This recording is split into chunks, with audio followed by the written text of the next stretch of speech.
12 மணிக்கு நம்ம இயக்குனர் ஃபோன் பண்ணார். ஃபோன் பண்ணி திடீர்னு ஏதோ ஒரு இன்ஃபர்மேட்டிவ் ஒரு செய்தி படிச்சிருப்பார் போல பேப்பரில்.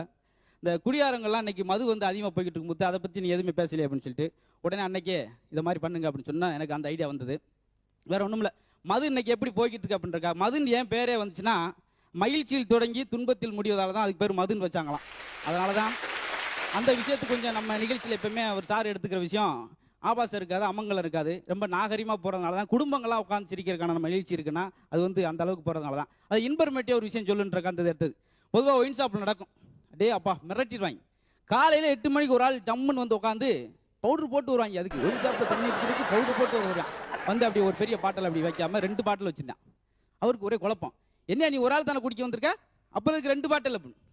என் நண்பனுக்கு ஒன்று எனக்கு ஒன்று, அவன் செத்து போய் 4 வருஷம் ஆச்சு. அதாவது அவனும் நானும் சேர்ந்து குடிக்கிறக்காக. மறுநாள் வந்தப்போ ஒரே பாட்டில் மட்டும் வச்சிருந்தான்.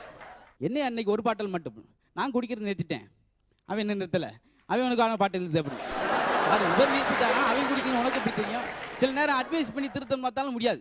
சொல்லியிருக்காரு, இங்கே வரு அடிக்கடி நீ தண்ணி அடிச்சுன்னா லிவர் கெட்டு போயிடும், நான் அடிக்கலைன்னா நான் வாங்கி வச்சார கெட்டு போயிடும், சும்மா என்ன போய் குழப்பாரு, நான் என்ன நிம்மதியாக இருக்கக்கூடாது. அப்புறம் ஒரு பாதிரியார் ஒயின் ஷாப்புக்கு வந்துட்டார். ஏன்டா இப்படி சாராயத்தை குடிச்சு சாகுறீங்க, உங்க கூட்டத்தில் இந்த ஒயின் ஷாப்புள்ள யாரும் சொர்க்கம் வாரீங்க, ஏற்கனவே சொர்க்கத்தான் இருக்கும், சொர்க்கம் எங்கே கிடைக்க போது, போயா வேலையை பார்த்துட்டு போயா, நீ வேற பொழப்பு கிடைக்காது, அட்வைஸும் பண்ண முடியாது. இன்னொரு ஆள் புத்தகத்தை வாங்கிட்டு வந்து கொடுத்தான்.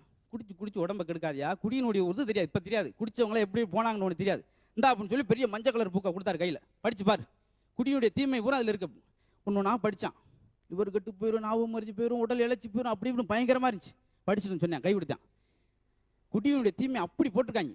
படித்தோடனே ஒரு முடிவுக்கு வந்துட்டேன், இனிமேல் கண்டிப்பாக விட்டுறோம்னு சொல்லி குடிக்கிறதையா அந்த புத்தகத்தை படிக்கிறதா, புத்தகம் எனக்கு தேவையில்லை.